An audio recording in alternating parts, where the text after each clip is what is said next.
Well, hi everybody, Wes McDonald here. I want to thank you for joining us for another episode of TigerTube if you're watching on video. And if you can't see any of us, that means you're listening to us on Tiger Paw Radio. So thanks for listening in.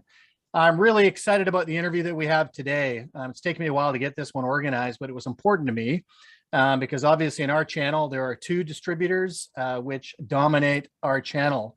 And you'll recognize their faces on the screen right now. And if you don't, then you're probably not in our channel. So first of all, I'd like to thank you both for taking the time to interview today, Jim Cerkleski and Greg Welchans. Thanks very much for being on the show today. Awesome to be here.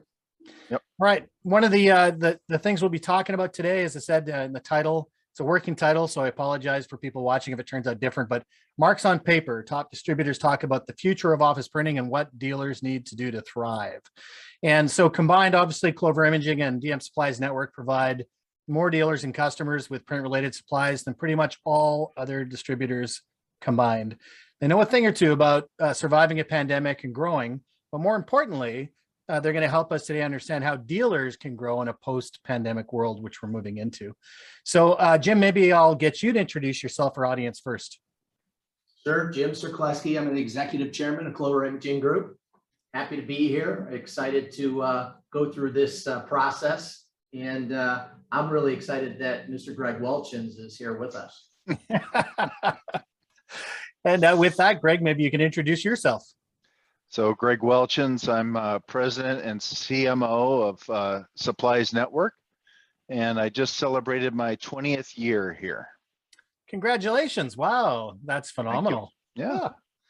And for those that don't know me, I'm Wes McDonald. I'm the chief noisemaker at Tiger Paw, as well as doing my own things at wesmcdonald.co. And I am the host for today's episode. So thank you very much. The first question I'm going to get into, the pandemic, right? I know we're all sick of talking about it, but it seems, Jim, as we were talking about before we actually started recording, seeing what's going on both in your side of the border and mine, that we're, still kind of in this thing and moving through it. So as a distributor, what was hard for you through the pandemic? Yeah, I think, well, a lot of things were hard. If you really looked at all the challenges that Clover had to go through, it was protecting our people. We received essential status both in Mexicali, Mexico, and in our distribution centers. And it was imperative that our team really worked together to keep our employees safe. The customer service teams and, accounting and anybody in the office had the luxury of working from home, but the essential workers, manufacturing and distribution, had to come to the office or come to their workplace. When it comes to the manufacturing side, just little things like how we got people to our facilities. In Mexicali, we have our own bus service. Imagine, people together on a bus. We had to change that whole process. We had to get more buses. We had to actually social distance in between each particular seat and put up plexiglass. Wow. In manufacturing, we had to readjust the entire manufacturing facility so that people were 10 to 15 feet apart. Well, in manufacturing, you just can't do that on an assembly line. And so it took us 2 weeks. We shut down the entire factory for 2 weeks to actually gain this essential status where the government had to come in and approve us. And so, on 1 million square feet, you can imagine what you have to do to change the entire process. And in the distribution facilities, the same thing. Social distancing was imperative, people wearing masks, but yet also keeping 10 to 15 feet apart when you're trying to, be efficient and productive getting products out the door, because we were still shipping product. So it was a challenge for sure. But I would say just keeping people safe was, our top priority, and it was challenging. Well, I love how you say that, it is people first. And, certainly working with any of the people at your organization, I've always found them to be the same. And yeah, I've seen, some toner remanufacturing facilities, and it's not like a car assembly line where, things are, spread out for miles, that people are working quite closely together. So what a challenge. And Greg, what about yourself? So at DM, what kind of things did you run into that were challenging? Well, like Jim and Clover, we were deemed essential also. And and so we stayed open. Like Clover, the people in our offices were able to go home and work remote. The people in the warehouses had to come in, and it was really difficult. And you know, when an outbreak would happen, we'd have to shut down a facility for a couple days. Customer orders would get delayed. You know, it was just a very difficult time to go through from a people standpoint, and obviously, like Jim said, keeping them protected. You know, from a personal standpoint, the really hard thing for me is we're a very social company, and we've got this culture that's just been awesome, right? I mean, we love to work with each other. We love to we play hard, we work hard together, and you know, for a year and a half now, it's been myself and Sean in the office and just a couple others. And I miss that social interaction. And I think actually that culture that we created prior to the pandemic allowed us to stay successful through the pandemic because we knew each other, we trusted each other, and you know, it just really helped us through the whole things. I really miss, I mean, 90% of our people in the office are remote now. And I really miss seeing those people because that's just how I was raised in business, that we're social with each other, right? So that was really hard for me personally, right? Hey, Wes, you know, I just have to interject because the challenge that I faced is that Greg was able to golf a lot more because of that. And unfortunately, I was the recipient of a lot of beatdowns on the golf course during the pandemic. And so, yeah, that was painful as well. So you're hoping he gets everyone back in the office. Yeah, he's just trying to make sure protect that himself right now. He's being proactive on the conversation because he doesn't want me to bring up things. So all right. I admit I get defeat, it. Greg. I'm not gonna argue. You took a lot of money from me, okay? Well, you take a lot more from me if I played, but yeah, you know what's funny, Greg? One of the things that I remember when you were talking about the culture that you have there, one of my favorite memories ever working in the industry was coming down to visit your facilities and getting to hang out with Barney Kister and Sarah Custer. And we actually put together a Brussels sprout cook-off. John McInnes was down from Print On It at that time. I remember that. Yeah. Yeah, it was just amazing, right? That's, you know, that ability of your people to actually not just have us at the office, but you know, where we did something fun together, you know, socially, right? So definitely. And had some fantastic Brussels sprouts, right? We did. It's hard to make Brussels sprouts fantastic, and you guys did it. So. We did. We had them 4 different ways, right? So yeah, if you ever want to try something, Jim, have a Brussels sprout cook-off. People think you're crazy, but you'll be shocked and amazed at the number of recipes that you can actually come up with. I'll have to try that. It sounds like a lot of fun. You guys are wild. Wild and crazy, the Brussels group. Hey, you know, we talked about what was a little bit difficult, and I love the you know, the golf introduction because it does actually bring us into a bit of a lighter space. And I want to ask you now too, what was maybe easier than, you know, you expected, or even became an opportunity because of the pandemic? Sure. For us, and I really shouldn't say it was easy because the heavy lifting was, you know, our IT department. But I think just getting people set up to work from home, I was shocked at how good our teams were able to pull that off. And, you know, we're not a small operation, right? We've got a lot of employees. And so to get everybody to, you know, not come to the office, work from home, and not miss a beat, from systems to answering calls into a loop to making sure that the customers are, you know, receiving the same type of service levels that they were accustomed to, because again, you know, a lot of people buy from Clover because of our service levels.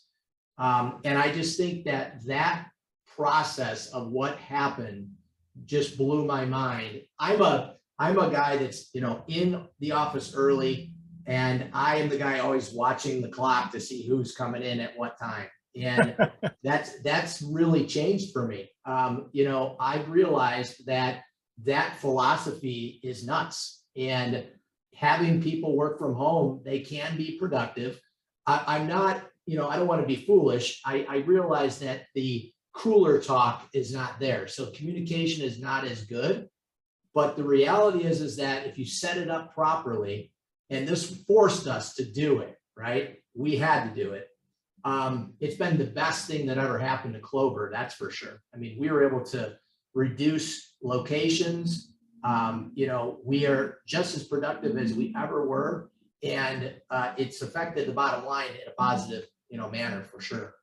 Isn't that funny? And I love what you say that, even you were transformed by that experience, right? That used to, be very much on the clock and who's here when, and how you've seen that force into this, that the pandemic has proven they can still have that productivity, right? What a great experience. Yeah, I've been, as you both know, I've been working remotely for quite a number of years now. And it's been very difficult for me sometimes because people haven't always had that experience of understanding what it's like to work remotely. And now, fortunately or unfortunately, everyone is having the same experience, right? So yeah, really neat to hear. And Greg, what about you guys at DM? What kind of things surprised you that were maybe easier or some opportunities that actually arose for you? Sure. Like Clover, we actually had been preparing and have prepared for quite some time, the ability to work remote. And it goes back to 1993 when there was the great flood of the Midwest, and our building was under 10 foot of water, Wow. and so Tom Fleming, back in 2001 moved us to the high side of the river, the bluff side. And so we would never flood again, but we wanted to prepare for some sort of disaster, a tornado, worldwide pandemic, those kind of things. And so it was very seamless for us to work, to get into a remote mode because our IT department had prepared for it. Now, from an opportunity standpoint, and I think Jim would attest to this, in his business, it opened up doors. We have another business that's in fulfillment. We had products that had disinfectants in it, and then other products that were essential and were things that people would shop for in grocery stores that didn't want to go to the grocery store anymore. So they started ordering online, and our fulfillment side of the business saw a huge spike in opportunity in business. And so that really allowed us to accelerate the growth of that business, which probably would have taken a couple years longer to do, and I think Jim, expanded in his business, the same kind of stuff. Yeah, that's amazing, and I personally, I'm not sure if they have the same service in the States. It's called Voila. It's a grocery delivery service that my wife and I have been using now for, I don't know, probably the last 6 months for, most of our kind of essential groceries. And boy, did that come in handy when, restrictions were really tight, right? That we could still kind of get those things without having to go places. Yeah. So really neat to see that, these different opportunities, right? And I got to think, and maybe we'll get to it in one of the next questions, but potentially how, those opportunities can be available to, to dealers as well, right? Sure. Let's start talking about the actual channel, right? And we've obviously seen quite a few changes. You've both been in the channel for a long time. I have been in, I think myself now for 16 or 17 years. And things have definitely changed, right? So what kind of key elements do you think have changed? And then maybe thinking on that too, if you want to add what's remained the same and what's going to remain the same. And Jim, maybe I'll get you to start there.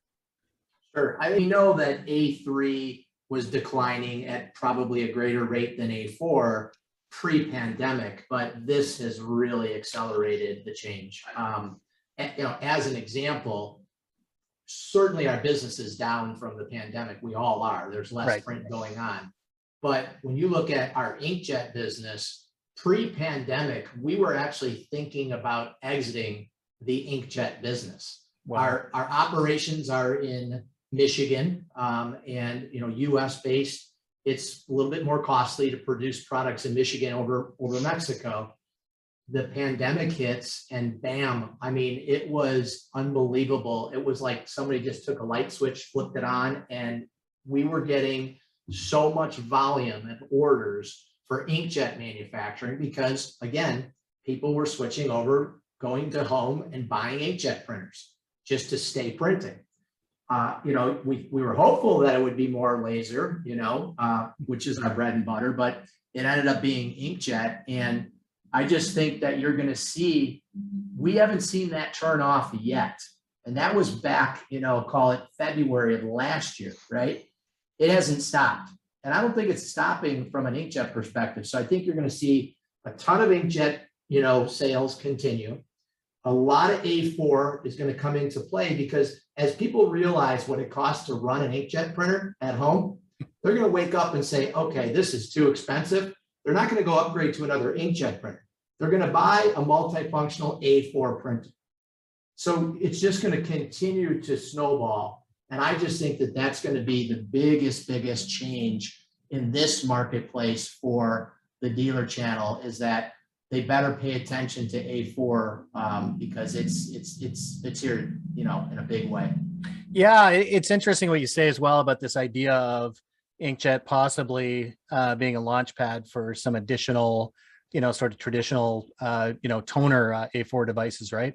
And that, there's been this great experiment where people were scrambling to get devices, and probably the easiest things for them, were inkjets. Maybe that's, why, right? And as it starts to, in certain locations, become more permanent, people say, well, I definitely need something that's going to work a little better for me, right? Right. And Greg, what about yourself? What have you seen change? Is it the same thing? Are you seeing other things? What's changed in our channel? Yeah, so I would agree with Jim on the ink. It wasn't, ink is not the primary part of our business. Supplies Network has always been kind of a toner house and a business to business type of business that we're in. Ink did spike, as I think probably Jim experienced, the supply chain for ink, for anything in this channel, hardware, A4 especially, has come to a grinding halt. So hard to get the products, but I do agree that ink is the future of a lot of our businesses in that segment, in the A4 kind of printing space.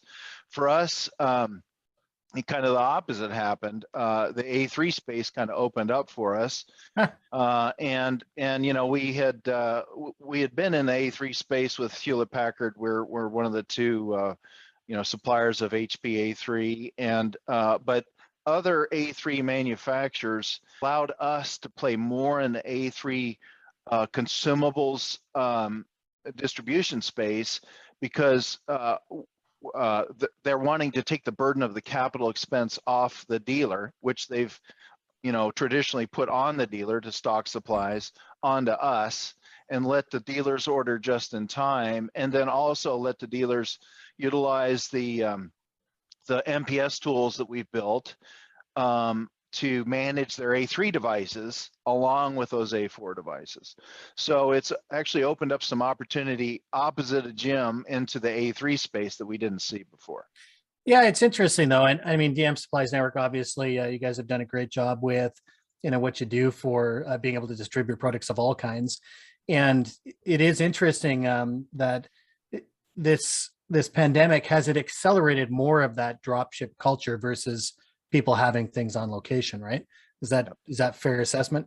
I think it absolutely is, and it goes back to, the burden of the capital expense is taken off the dealer if they utilize that model. They may have to pay a little bit more for the product because we're owning the product, we're picking, we're packing, we're shipping. But I think the capital burden that it relieves of them is of greater value than that expense of holding the inventory in stock. Yeah, I think the pandemic has changed a lot of people's mind on, things that are capital intensive, right? And I know that in my other life, I do flat rate consulting, and I've got a customer in British Columbia in Canada, and they had actually sold off a whole bunch of their locations because of the pandemic. So we don't need the space. They got rid of that capital element and have started leaning more on distribution, just as you were talking about, right? More of the just-in-time stuff. So are we going to see more of that with dealers? Are they going to be less, I guess, owning all the pieces and more about relying on distribution to help them with that? Is We're that, definitely too, Greg. We've got a lot of dealers that have asked us to take on, products for them and distribute them. So it's happening, I think, across the board. Yeah. And sorry, Greg, that's what I was asking there was getting rid of that space for actually holding on to things and, doing their own fulfillment and actually just letting you guys do it. yeah, I do think it's the future of the business. So Nice. Yeah. It's funny. How could we escape it when we're seeing it everywhere else? Right. Mhm. And now let's talk a little bit about what's remained the same, right? So obviously things aren't changing in every single way. What were you surprised and happy to see that's actually remained the same in our channel? And Greg, maybe I'll get you to start it this time. yeah, well, there's not a lot the same. It's just so different. I was going to Right, say the yeah. same thing, It's- Greg. It's really difficult to categorize that. The one thing I've really loved about this channel is the people, and I've just seen a lot of good, compassionate people, being much more understanding about business, much more understanding about delays, and the people remain constant in our space. But in generalities of the business, nothing's the same as it was. It hasn't returned to 2019 yet, and I don't know if it ever will. And Right. and so I'd say it's the people that have kind of remained the same. I love what you say there because, in my world, I'm not sure if it happens to you guys, but when, you're at a cocktail party and somebody asks you what you do for a living and I start talking about being in the office equipment channel, first, I don't know what that is. And then secondly, when I start talking about printer and copier supplies, you kind of move on to your hobbies in a hurry, right? and, but For sure. but the two things actually that I always tell people are one is the people keep you in this channel, right? Yeah. It's unbelievable. I moved in from the high tech space doing data centers and internet connectivity into the managed print world as what I thought was going to be a temporary move, but because of the people, I've never left and I won't. Right? So how about you, Jim? Do you reflect on that? The same kind of answer that nothing's the same, or do you see different things? What do you think is gonna be the same or not? Yeah, no, Greg nailed it. It's hard to say that, there's anything that is the same. I think the one thing that you could say is that the one thing about the dealer channel that is the same is that they're ready for change. They've always been ready for change. And so the good dealers are flourishing because of the change, right? There's going to be dealers that are just not going to make it. And I hate to say that, but because they're not willing to change. But the dealers that are willing to change and actually, see what's happening, as an example, a lot of dealers are getting into IT services. That's brilliant. They need to be, right? Some dealers that are in the equipment space are selling office supplies. They're not just selling, they're setting up actually websites to order online. They're being proactive to this change. I would say that is what's the same, is that the good guys are going through the changes that are necessary to survive.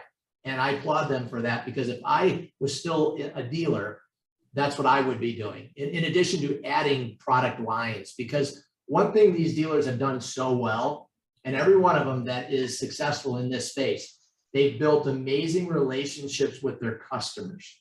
They Yes. own that customer. And so adding new services and new products is genius for these folks, because they trust their salespeople. They trust the company that they've had for 10, 15, 20 years. And now it's just, let's add some new lines and go into a different category, but get that revenue generation from the customer. So I know it sounds crazy, but that's what has really stayed the same is that. I don't think it sounds crazy at all, because we joke about it, but obviously it's reality. A lot of folks in our channel started with typewriters, and then with the bigger A3 equipment, and it took them a while to get into A4, and then obviously with fax and document management. Like it has been an evolving channel from the get-go, right? Yeah, and I think that, as Greg mentioned, because the people, the camaraderie and the way that we've always worked together, that does extend to our customers, Jim, as you mentioned, right? So what a great place to start selling Yeah. those additional things, right? Yeah, and I've seen it. I've got two friends who have office equipment dealerships, and both of them started managed IT practices long before it was fashionable, and they saw their revenues rise so much through the pandemic on that side of the business that it made up for any losses that they were having on the, on the toner side, right? So, yeah, that's great. And it's kind of a good segue, actually, what you're talking about there. If we were looking at the future, maybe if we looked at just a couple of things or three things that dealers should be looking at for growth in the world after the pandemic. And Jim, you started with, managed IT. Greg, maybe you can, add to that or color it. What do you think? Sure. Yeah, it'll be really interesting to see what comes out of all this. Really, it'll be really interesting to see what happens to the channel. I do think that e-commerce as a portion of the dealers that are in the A3 space especially will continue to grow. I don't think it's been a big priority for them in the past, and I think Jim has focused on some of that. We've focused on that, trying to enable those tools for them to allow them to play in that space. The categories that Jim mentioned, expanding into new categories is a great way and a viable way for them to grow their business. For us, it's we're kind of we are in the thermal space now with people like Zebra and barcoding, right? Barcode printers. I think that category is going to continue to explode as e-commerce explodes, and things like the business that we have, barcode select, adding that into your MPS practice will allow dealers to gather a bigger share of wallet with their customers. And I think, if they continue to do the managed IT services, the barcoding supplies and hardware, it will help them continue to be viable. Yeah, barcodes and packing slips, two things I'd never, thought I'd be intimate with until my wife bought a store, right? And as you're saying, in a small town especially, believe me, retailers were not looking at e-commerce solutions. But being married to me, as soon as the pandemic hit, guess what we started right away, right? Was to build that kind of a solution. So yeah, it's just interesting you say that, because that's the first time I've ever personally used a thermal printer, both for barcodes and for some of the packing slips, right? Mm-hmm. Yeah, really, really neat space. And to think that when we talk about putting marks on paper, that it's not always ink, right? That these barcode solutions for people, be really interested to watch those numbers as they grow. And, so what else? So we've talked a little bit about this idea of growth through managed IT, obviously some different ways to print, if it's, thermal printing or barcodes, et cetera. What other things should a dealer be looking at for growth in the post-pandemic world? I mean, Greg, from my perspective, or sorry, Jim. Yeah, no, that's okay. I think from my perspective, again, it's really simple for a equipment dealer to get into the office product space. And I know that, Sure. There's decline, but that is, to me, a no-brainer. The tools that somebody like an Ascendant or an SP Richards provides their dealers, I mean, they basically do all the back end. And so, if I were an equipment dealer, I would absolutely be considering going after some of that, low-hanging fruit, because it's a loyalty thing. Customers are going to buy from, somebody that they're loyal to, and they get the loyalty from the equipment side, no doubt. I've always found that interesting on the office product side, that they're separate. And when I first joined the space, I didn't understand how they could be, right? So I said, wait a minute, so as an office equipment dealer, you sell toner and devices, yes, but the paper piece, what about that? Oh, no, that's the office product, guys. So it's kind of like it's crazy. It's literally crazy. It makes no sense. And I guess for me, 20 some years ago, when I had Superior Office Products, we did both. We were an equipment dealer and an office supply dealer, and it worked, and it was a very profitable. We were only 20 million, but it was a profitable business. And the office supplies, because it was kind of an everyday thing, got us the equipment business, you know? And so I just, again, it shocks me that there's not more office equipment dealers in the office supply space. Yeah, and I wonder, and Greg, maybe you can add to this, but does that also conversely go the other way? Are there going to be more office product dealers now coming into kind of the office equipment channel. Do you think that's going to be a thing? You know, I evolved into this channel. I came from the office products channel, and I don't think that's going to happen. I don't know if Jim disagrees with that, but no, I agree with you. It's that is a hard one. Yeah, the office products salesperson is a generalist, right? I mean, they represent furniture, they represent toner, they represent pens and pencils, maybe some Jansan, right? And their job is to gather all that information and put an expert on it, right? For them to evolve into the technical side of the business, service, you know, the things that we do is very difficult. And I just absolutely don't see them doing that at all. Yeah, and I think I would agree with you as well. And, you know, one of the channels that I've been really splashing into in the last year and a half is in the managed IT and the MSP side of the world, right? Yeah. And as they've seen us, Jim, as you mentioned, you know, office equipment dealers starting to get into providing managed IT.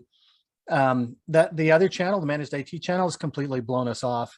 And I have said to them, be very cautious about what you're saying, because the one thing that the office equipment channel has that you do not is an incredibly adept and technically focused sales force. So when they want to get good at this, trust me, they're going to get into the space, right? Yeah, agreed. Point of the interview now, which is just basically, you know, for a lot of the dealers that are watching or listening in, what's one piece of advice, if you could only give one piece of advice for the channel as it evolves, what would that be? And Jim, maybe I'll let you start. So I think right now, the best advice that I would give any dealer right now is to be lean and mean. You have to weather, you know, what I think is going to be a pretty aggressive storm. And so really paying close attention to your inventory levels, tightening up, you know, on your receivables, extending, and I hate to say this because it's screwing myself, but extending your payables, you know, really simple, you know, basic blocking and tackling, but your cap expenditures has to drop. And so you do have to lean out your organization. And if you don't, you won't survive it, because, you know, there's going to be, people are going to wake up. And when I say people, the CFOs and CEOs that are running businesses are going to wake up and they're going to say, hey, we spend how much on print and we didn't even have people in the office? Or our contract says what? You know, that is going to happen. And so you have to be prepared for that. The days of extending the contract out 5, 6, 7 months are over, you know, just to, you know, continue to make, you know, the cash. So I do think that streamlining your business is going to be extremely important. And I love it. You say they're fundamentals, but now more than ever, really pay attention to those fundamentals, right?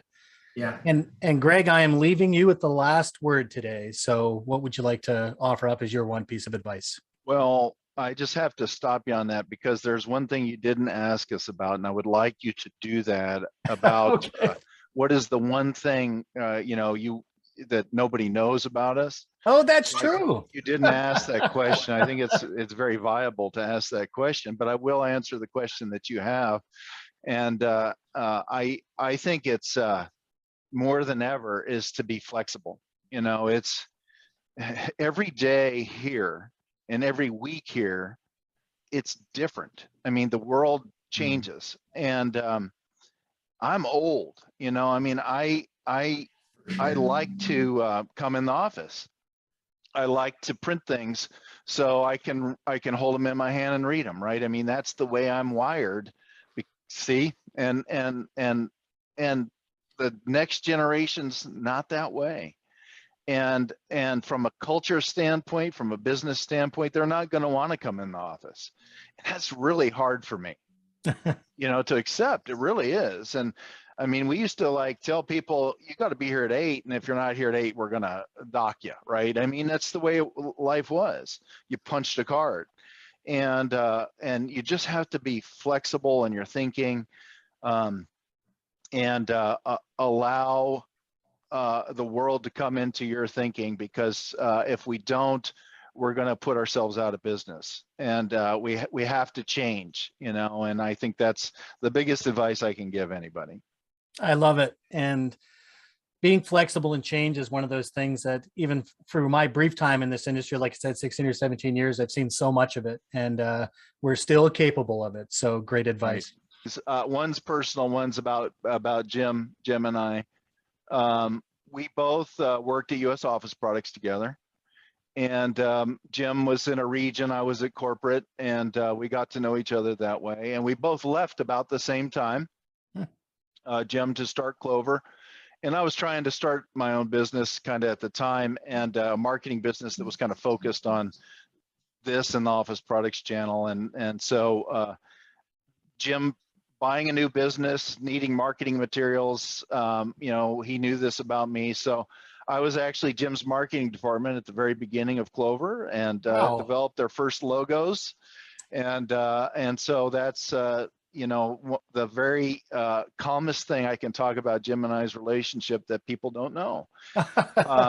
Greg actually came up with cartridge CTG.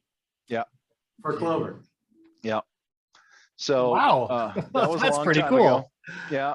Yeah. And then from a personal standpoint, I will tell you this, nobody knows this about, well, not many people know, but my great grandfather was a pallbearer in George Washington's funeral. So there you go. Wow. Yeah. That's pretty amazing. Yeah. His name was Conrad, and that's my grandson's name. So. Well, that's unbelievable. And what an honor to name your like the grandson after that. Wow. Yeah. Those are two really great shares. And how about you, Jim? That's going to be so hard to top. I can't beat that. I will say this, that something that people don't know about me that I am extremely passionate about. And a lot of people think it's fishing, but I am passionate about fishing. But I'm one of those blockchain geeks. So I love the blockchain. I've been involved in the blockchain since 2013. I was a major investor in investing in Bitcoin. I started mining Bitcoin in 2015, and I'm actually one of the owners of one of the 13th largest Bitcoin mining facilities in the world. Wow. Yeah, and people think I'm crazy. I had friends of mine early on say that is the dumbest thing I've ever heard of. And now all those friends and family members of mine are investors in our company that has about a $600 million market cap. Oh my God.